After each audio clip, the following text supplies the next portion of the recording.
Hello and welcome everybody. Today I am excited to talk about a very important topic of suicide prevention.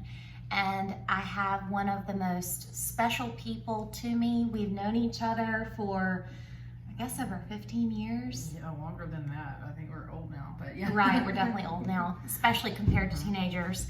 And so without further ado, Hi, I'm Elizabeth McGowin. I'm a teacher in Birmingham, Alabama. I teach social studies, so I kind of have experience with adolescents as well as Virginia. So this is an awesome opportunity for me to talk about my experience too. So EA, that's what I call Elizabeth Ann, EA for short. But so how many years have you worked with adolescents? Since the fall of 2011. So what's that make? That's like 11 years now. 11 years, wow. I've stopped keeping count, honestly. Right. It adds up. So EA and I actually met in high school, and so we spent a little bit of our teen years together. Yeah. We definitely were brought together by humor, would you say? Absolutely. We like Shares to laugh. We like to laugh, and so it really is special to come together professionally and also try to help our community and share whatever insight that we have, along with some different statistics that we have learned about with regard to suicide and suicide prevention. So to get started, EA, what would you say you feel like schools and teachers need to know when it comes to suicide prevention? I know you kind of went over the presentation that I've created for our staff in the upper school. What would you say is the most kind of important as far as to pull, and that you think is important for people to know? Well, I do think on just like the outset, sometimes I think it's easy to think that your job is just those 50 minutes as a teacher that you have students in your classroom, and that your job is just to teach them. But, and I think most people that are teachers, not all, but most people that are teachers understand that your job is like way more than just teaching material. Your job I mean, if you see something, say something, and your job is to recognize warnings and signs and stuff like that. And I feel fortunate to work in a school district where we have been trained on this kind of thing, and it's a requirement. Right. My training happened to be last summer that I got this, and then every year you have an annual training, but they do it like an all-day training that you're supposed to do for this kind of thing. And I'm fortunate to be in that situation because I now know that you might be the one that actually plays a role in stopping suicide from happening because you see something that maybe others miss or aren't seeing, including family members or something like that. So to know that your job is beyond just strictly being a teacher, but that you have a responsibility and a power to, help make sure that these adolescents are okay mentally, emotionally, and their well-being. So in promoting the mental health and the well-being of students, what might be some things that you guys have been trained on or that you know of to kind of cultivate, more of a sense of wellness among students? Well, like I just mentioned, first of all, I think saying something if you see something, don't ignore that. So knowing the signs. Knowing the signs. And what would you say? Yeah. I mean, obviously there's a couple, and we can kind of share with those together. One being just someone that is completely withdrawn, kind of isolates themselves from other people. You see this every day when you teach. You have students that you're like, okay, let's get in a group. And then, we're living in a day and age where you also kind of can offer them the option of working by themselves. And there are those that will always work by themselves. And it's immediately clear that they're doing that. They don't want to socialize and work with other students because maybe they don't feel comfortable. Maybe they are isolating. Who knows? But it could be a more symptomatic sign of something like suicidal ideation going on. Who knows? Right. We survey we all have students that we have to say if this is something that we like we basically have to report if we recognize this in students and that kind of If you thing. recognize Signs like that, yeah, essentially, to right, make sure that, you know, we're actively keeping track to make sure that these kind of things, you know, aren't a picture of a bigger thing like this going on. We keep track of that, and to make sure that students are, their mental and emotional well-being is okay. Have you ever seen or come across a student that you felt like was showing some signs? That's a great question. They're the ones that you probably would think are in that mindset, are not necessarily I think what's scary about this sometimes is that you later hear about students that maybe something like this happened and you're like, whoa, I never saw that coming, you know? Yeah, that's a really good point. And so sometimes it's very obvious. Like, that student's isolating. That student doesn't seem to have friends. That student isn't hanging out with, or doesn't want to be in groups with people. And they look or depressed. Maybe they actually depressed. look Maybe depressed. they have poor hygiene. You see that kind of thing a lot. Right. And they're not taking care of themselves in that way. You know, that's like an immediate red flag, if you will, about what's going on. Right. But with mental health, low mental health. Low mental health, but it doesn't necessarily mean that. Right. But it those things are just like, you can just take one look and already you're like, is something going on here? The ones that are scary, you know, that makes you nervous and scary as an educator is the ones that you don't see coming. And that's terrifying. And that's happened to you before, where you've heard about it and not seen it coming? Fortunately, I can tell you that, to my knowledge, there's not been a student that I know of who has ever, in my 11 years of teaching, committed suicide. But I can tell you that there have been, shall we say, I've heard of instances before where clearly a student who I thought was mentally and emotionally well, turns out there's way more going on than I had any idea of. And fortunately, when you do have counselors, you know, they can kind of clue you in and you can be way more aware of what's going on if that happens. But a lot of times we as teachers don't even know that, and know a lot of the stuff that's happening. And so, and sometimes that does have to do with the student. Well, you have privacy issues. Well, and I understand some all that. students, for example, are okay with me advocating for them and talking to their teachers about what they're going through a little bit, just enough to know, you know, what they're going through. And then some just totally ask you not to share. Right, you know, right. And they don't want anyone to know. And I get both sides of that. I do, you know, but that's also, there's so many things that go into it. But when you do, find out about it, you're way more, you're like, oh wow, okay, let me work with you, what can we do, you know? But that's the thing, the one that I sort of fear happening is the ones that I just don't see coming, and the ones that are going through things that I would never have guessed they were going through. And that happens, regularly, all the time. And I would have to agree, you know, in my own surveys that I've collected, the most shocking information pulled from that were kids that were in all honors and a great amount of sports and extracurricular activities, but their mental health was at an all-time low. Oh yeah. You know, and like, these kids are appearing to thrive, oh yeah, but then they're suffering, and truly they're suffering silently. Right. And luckily, it wasn't anonymous, so I could pull those students, and now they have one more trusting adult that's helping them. Well, that is good, yeah. And because unfortunately, what I've learned is that not every student's going to go to a school counselor if they need help. Right. Sometimes it does take us making the first move and being creative and figuring out,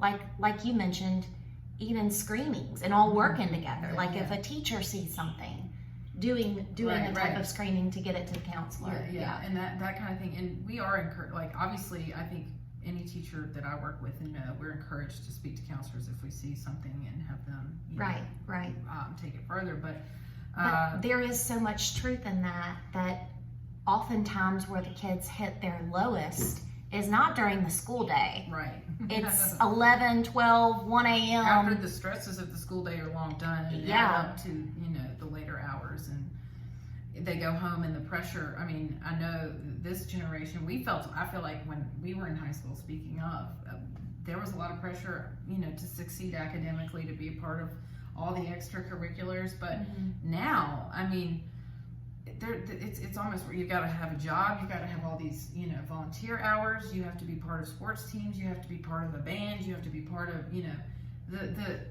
I mean, I get to go to work and then go home at night and then like relax. Right. If I want to.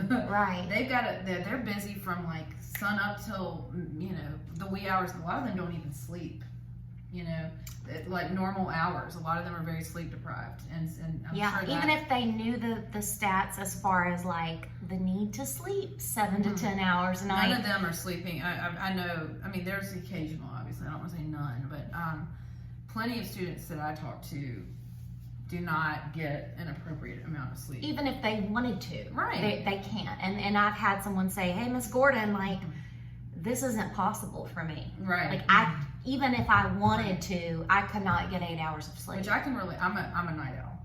I mean, totally. you know this about me. If I wanted, and even I'm a bad example because I'm a teacher and I have to be up in the morning and I stay up to aggressively late hours at night. But and that's something I need to work on. Right. So it's easier said than done. I can relate to them because it's hard for me to go to bed. And Totally. these kids, it's screens, it's cell phones. They've got, I mean, there are all the studies that tell you that, the screen, the light keeps you up later, and they're watching Netflix and chilling and watching whatever they're going to watch on TikTok and all these things. Those reels can be very addicting. I'm a victim of that. I'm a victim of that too. Susceptible as anybody because, I mean, even my mother, who's in her almost 60 years old, is Anybody can be. It's not just teenagers. She got onto Instagram Reels, and the next thing you know, an hour's gone by, and you're like, what did I do with my life? That can easily happen. And maybe you're a teenager trying to go to bed, and you're like, it's 12 at night, and I can go to bed now, but I'll just hop on TikTok real quick, and you can be on there forever. I mean, so the key here to what I try to tell people is evaluation. So like taking the time to pause and evaluate your life and say, okay, I'm gonna have some compassion on myself for last night. Those reels kind of got the best of me, but then you have a chance again to maybe form a little bit of a better plan. Put the phone up at, say, 10 o'clock at night and get your book out, parameters. And I need to do that as much as anybody. We all need to do that. And even just writing down, say, your goal, makes you many times more likely to achieve that goal. Yeah. So just taking a pause, evaluating. I mean, that's a great way to make some positive lifestyle changes, especially because if you're struggling, then it's probably there's something not working in your life that you need to pay attention to. Well, right. And I to segue off of that, I think it's such an epidemic among young people. Our age group is bad enough. Their age group is next level, where you have this problem. I mean, you'll be in class and you're trying to teach them, and you walk through the room, and all of a sudden, they've got to Snapchat 5 people before class starts, and they can't stop until they've Snapchatted all the 5 people, and cell phones and the addiction to that. And then to add that to social media and the expectations that kids are expected to meet, they see what their friends are doing and they've got to be like that. And if you're not like that, if you perceive yourself as not being good enough, all of these things contribute to these negative mental health situations that are so predominant among youth right now. And, sometimes you wish you could just say, I mean, we're not that old. We thank God. I mean, we had like AOL Instant Messenger or something like that. But we did not have anything like Instagram. We had Facebook in college. That was probably about it. But we were not in high school with this stuff. And I'm grateful for that. So grateful. I mean, I even think about how distracting, like, the texting and the instant messenger was at home and not doing homework. If I had all that, like, right at my fingertips all day long, Well, I I was so uncool that I was not, this is embarrassing but true, I was not allowed to get a cell phone until I think I was a senior in high school. And that is a little late. That was late, even for our age. And that was actually painfully late. But part in of that hindsight was boarding school. Well, of that, yeah, right? but you would think, I mean, I was not even living with my parents, and you would think that I would be, I was traveling alone across the country without a cell phone. You would think that would be the time to get me a cell phone. Right. But, I mean, the school actually didn't let us have cell phones until my senior year. And it worked out. But in hindsight, like, I didn't need a cell phone. Yeah. What did I need one for? I mean, maybe a little security in the airport, but that's what payphones were for, so. Right.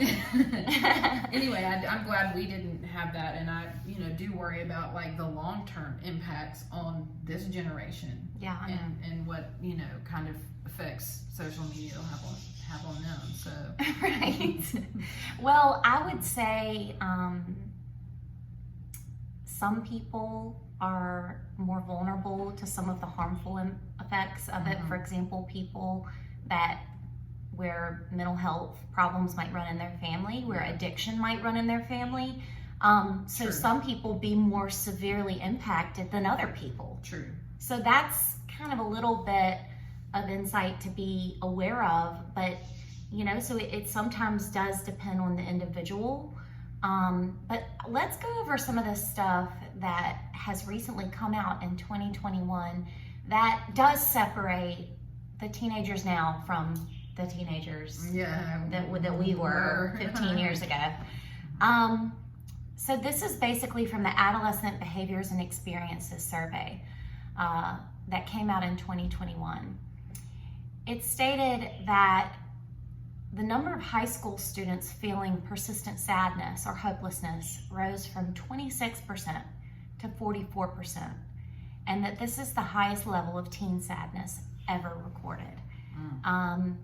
So obviously, let me share one more actually. Yeah. More than 1 in 3 high school students experienced poor mental health during the pandemic, and nearly half of the students felt persistent sadness or hopelessness. Yeah.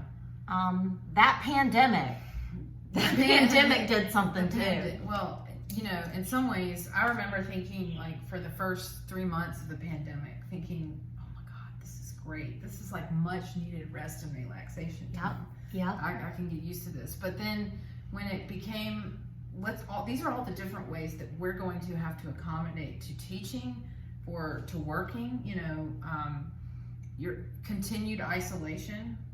And, for many students, the next year, even though some students did go back to school, plenty stayed home. And it's very, very difficult to learn in that environment, very, very difficult to teach in that environment. And I think you have to, jump through all these extra hoops. So it wasn't really just, to me, a matter of students being, I guess, having lower, what's the word I'm looking for? Mental health or whatever. Right. I think that affect the pandemic was fine at first because everybody's like, oh, we can rest, and then became like, we're isolated, we're alone. Zoom was cute for a minute. Yeah, right. It was fun being able to have meetings and I'm your grateful slippers and PJs. I'm grateful we have Zoom. But for example, my sister to this day never went back to the office after the pandemic. To this day, she still works from home. Yeah. And when she moved to that was okay when she lived in the city that she moved to, but she moves to a new city and doesn't know one of the ways you meet people is through your job, which if you're not going into work, you're not meeting these people she does work with. Sounds like a huge challenge. Yeah. So I think, that is hard, and that's what the isolation and these kids, weren't seeing their friends the way that they normally would have, and that there's no question there is a cost there. Yeah. In terms of mental health, the younger kids are going to have developmental delays because they weren't, socializing like they should have been, or seeing people's faces, or and reading. learning, and being engaged in All the that. content. Right. Yeah. And these older students that were teenagers when this was going on, they are suffering in terms of the mental health aspect of it, I think. And I find it very informative and almost interesting that you were spot on with the statistics. I actually don't have these with me right now. Maybe I can dig them up. It was on a recent conference I went to where the presenter explained that right when the pandemic hit and schools closed, mental health went up. Like Oh, students were like, yeah, they finally had a break. Yeah. They finally felt a release of all the pressure, all the Right. academic performance pressure, and achievement pressure. But then, as the pandemic progressed, then it plummeted back down, and it was worse. Well, and I meant to say this, but there are things there are like milestones in your life that you look forward to. Having a normal graduation, having a normal prom, being able to have all this stuff. Right. And that got taken away from chunks of students, just grade levels of students. My cousin, for example, graduated high school the year, like in 2020, May of 2020 was her graduation. That was no normal graduation, and it just took, and no prom, and all the things that you have looked forward to your entire high school career got taken away. I mean, you're not going to go to college and come back and have prom the next year. No. That's just too bad. You don't get one. And that is depressing. Well, it's grief. And you're They grieving have the to loss process that of grief. these milestones that you got robbed of. You're never going to get them. And even when she later went to college and went through Rush, and did join a sorority, that process was vastly different than anything. And she's just she's never going to get that normal experience. Yeah. Ever. And never will have it. And so the kind of things that these kids were robbed of, it is it's all like highly, has such a tremendous effect on your mental health. Absolutely. I think. So the pandemic can't be understated how, what an impact the pandemic had. No question. So there are 3 things that the experts say we as school educators can do in helping youth. Connection. I want to talk about that. All right. Belonging and purpose. Yeah. So those are the 3 things that can cultivate an environment of, positive mental health and also well-being. And so the question is, well, how? And sometimes it also, has to do with the culture of a place. Right. So what about that? Is there anything that your school has done that might be helpful to share? I do think that I work in a place that's all about encouraging a culture of acceptance and the way you treat people. And this was not, I always went to good schools and felt very accepted, and I never really, at a minimal level, never really had any major problems with bullying or anything like that. But I feel very lucky to work in a school where it's unbelievable how nice and welcoming and open and accepting on a large scale these students are. It's rare. I don't take that for granted. So I'm fortunate to be I've mostly always worked in environments like that. So I'm in probably a rarity in that sense. I don't know that that's common. But I think on a base level as an educator, culture starts, if it's not in your school as a whole, you can at least make it that way in your classroom. Mm-hmm. And I think every teacher has a personality and a culture within their classroom, but that's one of the things that I'm all about, is a culture within my classroom. I think I'm a warm person, and I'm immediately like at ease, Mm-hmm. I'm not here to be like your enemy or to, make you terrified or whatever it is. I got you. And I think I have a sign that I got from one of our counselors that says this is a safe space, and it alludes to no matter who you are. And I think hopefully kids know that if they come in there, and if you just if you got an issue, sit down and talk. But that's a culture you have to build, and you have to start from day one, and you have to make it abundantly clear. And the other thing, it's about, part of that culture is establishing relationships and getting to know those students. I was walking down the street in June, and one of my students, a senior who's graduated, who's going to be, big time at school and college and all this, stopped and was like, he drove past me, and then he's like, slammed the brakes on me. Miss McGowin, Yeah. And I say that because there are a lot of students if they saw their teacher out in public, they were like, duck.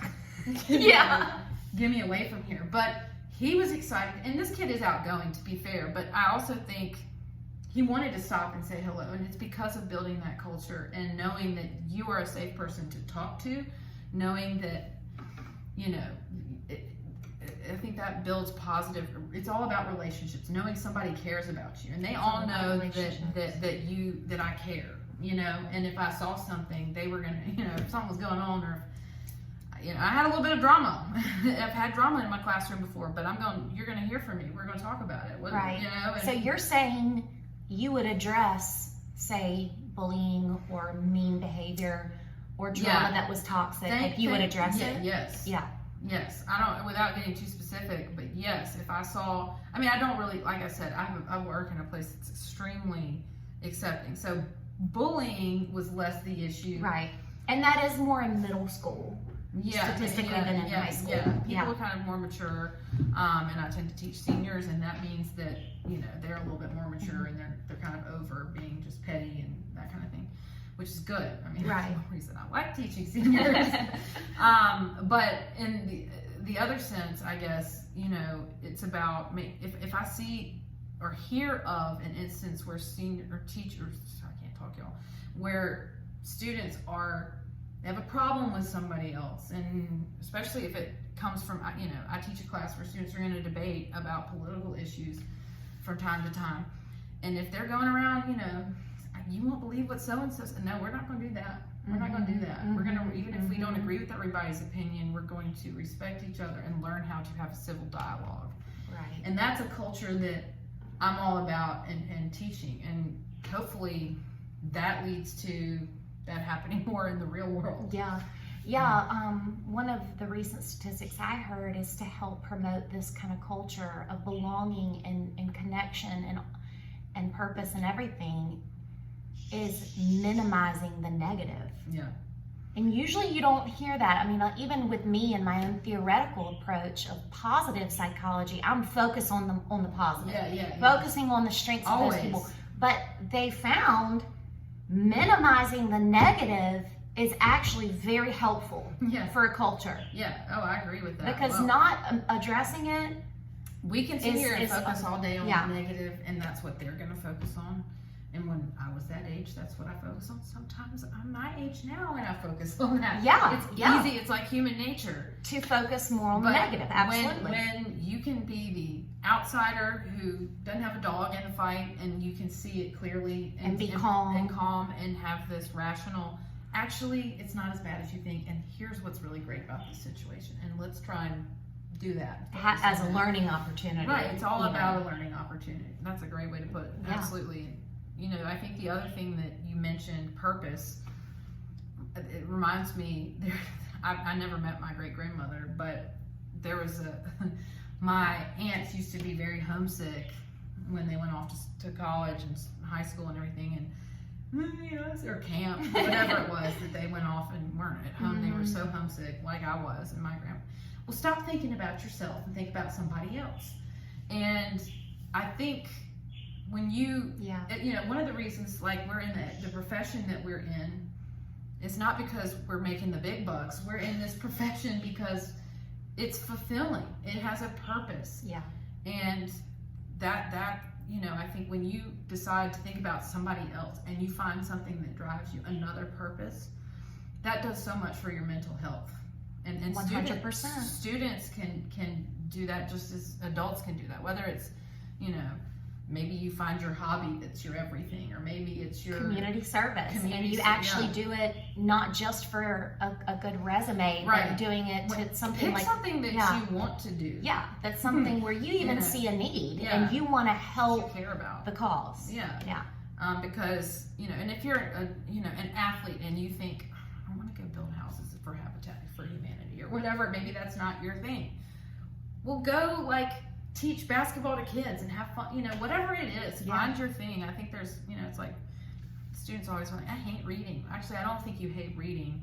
You just haven't found the book you like to read yet. Yeah. And I would say the same thing is true of volunteering. You probably do. You just haven't found the book. Or the method of reading. Right. It could be they do better with Audible, you know, whatever it hearing is. it. Yeah. It's Yeah. there, though. I'm confident that anybody, whether they're listening to it or reading it, can enjoy reading something. Yeah.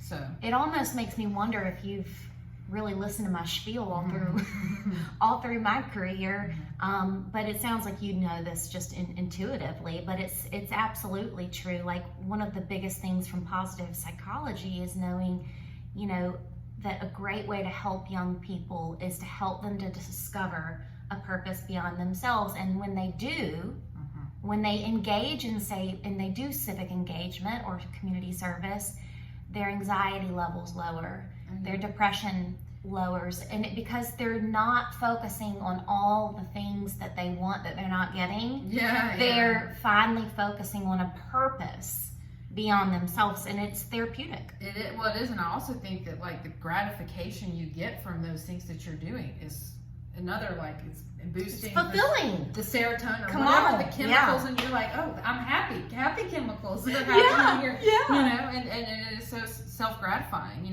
that you can make a difference and an impact and something else besides just you. When you're very cut off from other things, not involved, and that's when that leads down those dark paths. And that's one more thing that social media can do to people is get them all in themselves and jealous and comparing themselves to other people and what they want and they don't have. And not to mention, like, not even physically speaking, but with materials. I mean, you got ads coming left and right on Instagram, and you might not have the means to get the things you want, and then you're insecure about that. All of it. Exactly. Well, and something along these lines, I think some of the things we're talking about sound like building community, being part of the community, and social. And I think it's important to say, I'm an introvert, you're an extrovert. We're two different types of personalities, but that doesn't mean that you can't, even if you're like me and you're an introvert, that doesn't mean that you can't be involved or have, a way of contributing or having a purpose, rather, whatever it may be. It's not like only extroverts have purpose. So this idea that I don't love to just go do highly social, that's not, to me, that's not an excuse. You just got to find the thing for you. And I think that makes whoever you are, that's what's going to be successful for you. So looking back at your teenage self, can you either share something that you did that was really great and helpful to your development, or something that you looking back and sharing it with your younger self you would do that fit your personality? You mean like that? As far as like community service, as an introverted where person. I was in high school, it was harder to do community service because I didn't have a car or transportation or anything like that. I couldn't just like hop in and go wherever I wanted, so it was limited. At boarding school, residential. I didn't have as much of an opportunity to be involved in like community service. Having said that, I was involved in student government in high school, especially my senior year, and I that was an opportunity that I took very seriously. It was an honor to be part of that, and that's probably why I wanted it. It was an honor, and it was something good to put on your resume. I probably wanted it for all the wrong reasons, I will admit, but I did at least take it seriously. And I remember, to this day, there's a lady whose daughter ended up transferring and didn't actually stay at school, but I felt it was my job, as like somebody that was older, to go. I was like, I know she's struggling being here, and I would hate for her to give this opportunity up and go somewhere else if she, if this can be remedied some way. And I wrote her a long letter, and anyway, little things like that where that you made an impact. And even something as simple as when I was in that position, it didn't matter if you were a little freshman, whatever, like who cares? I wanted to be very like accessible and nice and approachable. And I was friends with people who were 4 years younger than me, which in high school at the time was like big deal. Senior versus freshman. Obviously, like my best friends were my age, but I was friends with a lot of people and talked to a lot of people, and it didn't matter, And so it's one thing that I'm glad that I did, and I've always been like, I don't really know why or why not I did it, but it goes back to that idea of when you think about, it's not about you start thinking about other people and how they're feeling, and is there someone out there that you can do something? It can be just a simple act of kindness is where you can start. I wasn't some like angel as a person or anything in high school, but I did at least take a look at other people, and if they were struggling or down or whatever it may have been, I could go talk to them and be that an outlet, and an older friend who'd been through it. And Absolutely. And I will say I see a lot of, especially, actually both girls and boys, they have a heart to help people. I think sometimes it takes that step of that self-awareness. Okay, lift your eyes above the phone and be on the lookout, because they're just like teachers should be on the lookout.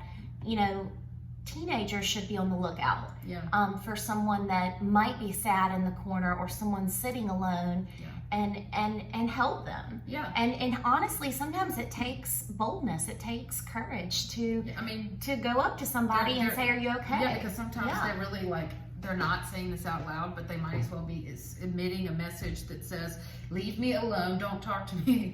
And yet that's exactly what they need. And the truth is, though, just think of it as a win-win. You go up to them and you offer support. If they say no thanks or say get away from me, at least you can lay your head down at night knowing you saw someone that looked like they were suffering and you tried to help. Most of the time they'll be like amazed that someone actually paid attention and wanted to help them. But just know it's a win-win. What's the harm? You say hello. And sometimes it does start out with just a casual conversation of how are you doing, and just take an interest in that person.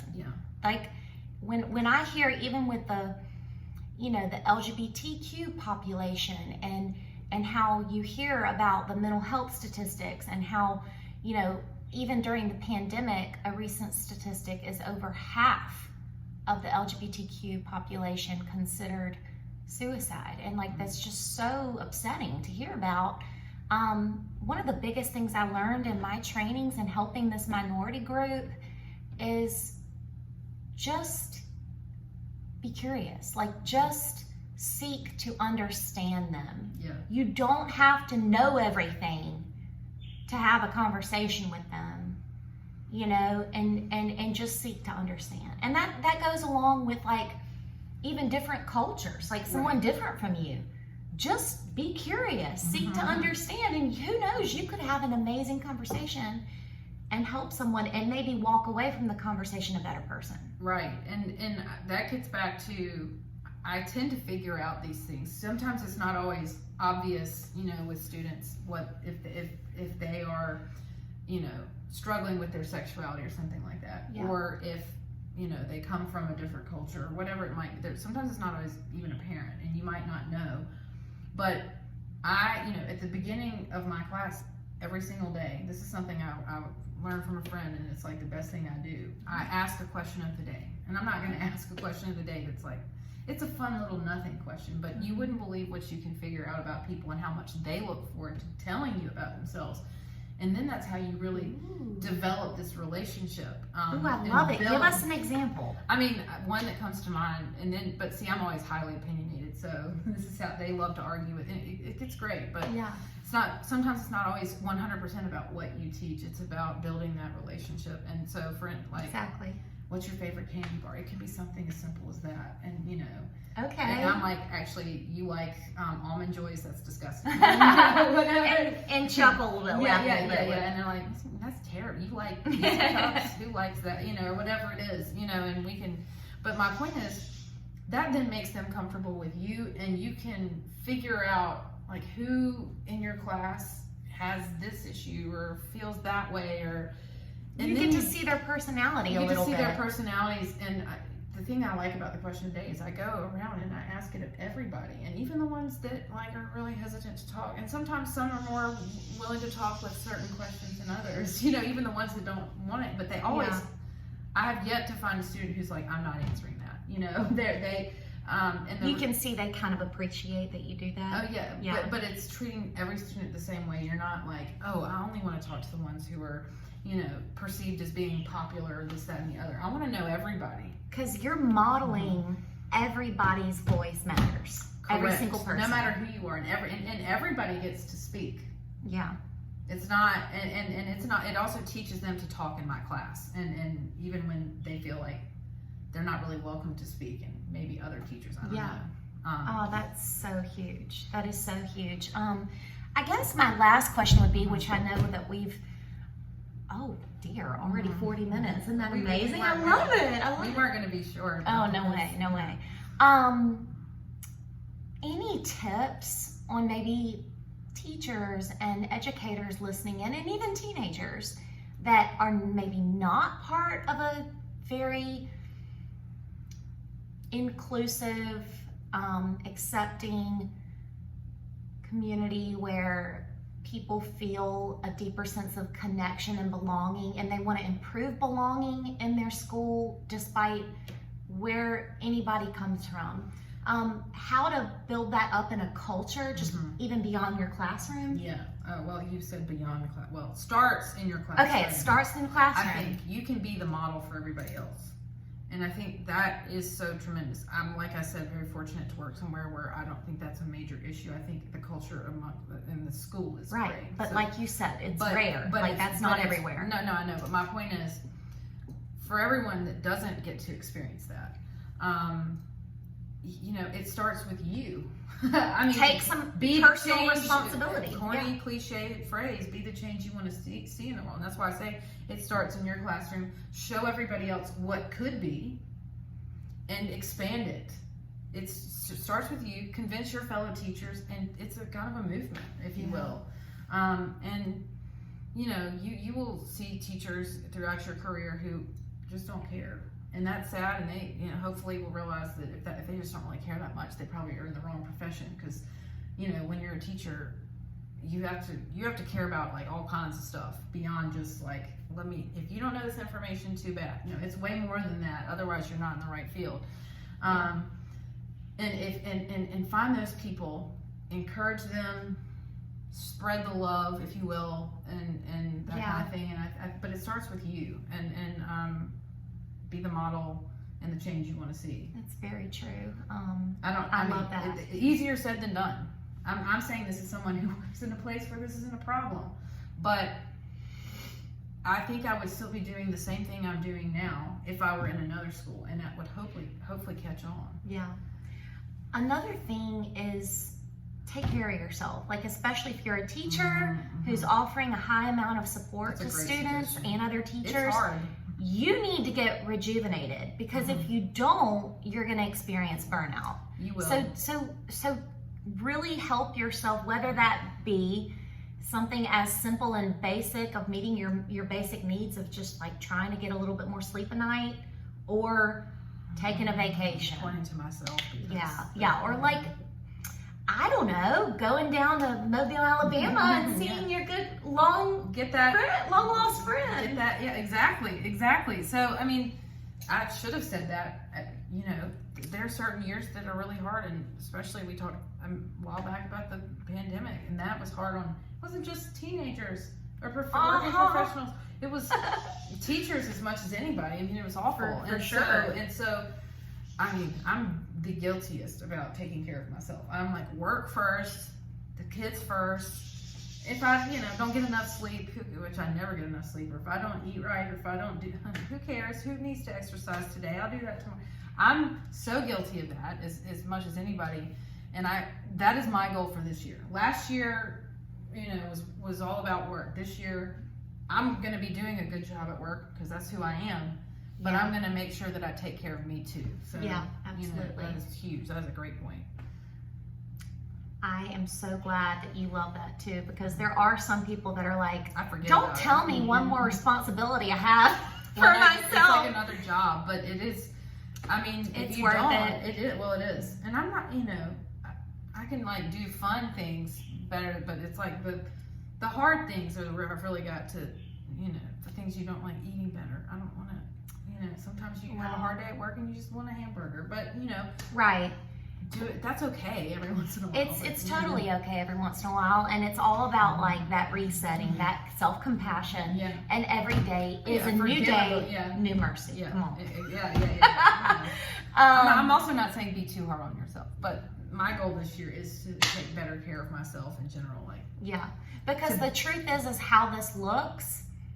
Say there's a struggling soul, someone that needs your help, and you are at the end of your rope, and you are so burnt out, you could miss it. Yeah. So if you really are all about the kids too, take care of yourself, because you're going to be able to think more clearly and be more calm in a state of crisis than you would otherwise. 100%. You know what I mean? 100%. You know what I mean? So that's good.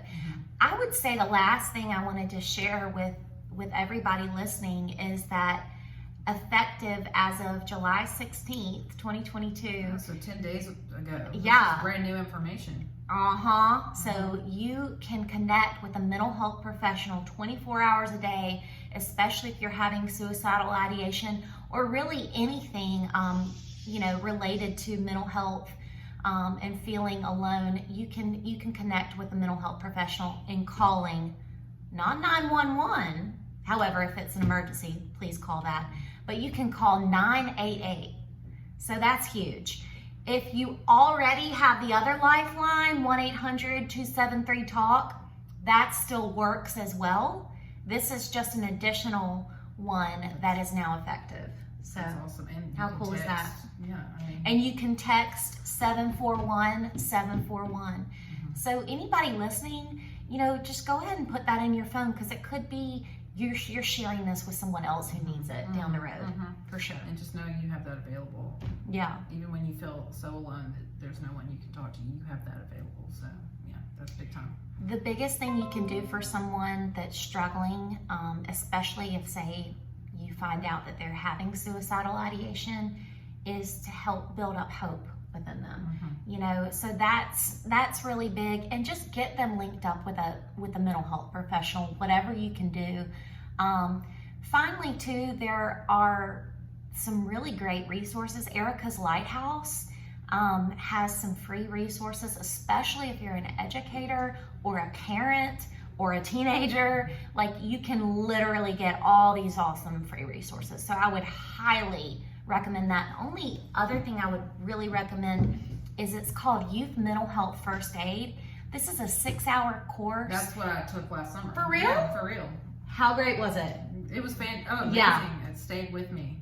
I mean, I would love for every teacher at our school to go through this, and really every parent of a teenager. Well, parents would really. That's the one I did. So yeah, it just gives you all the essentials of what you need to know with mental health, depression, anxiety. That was outstanding. Yeah.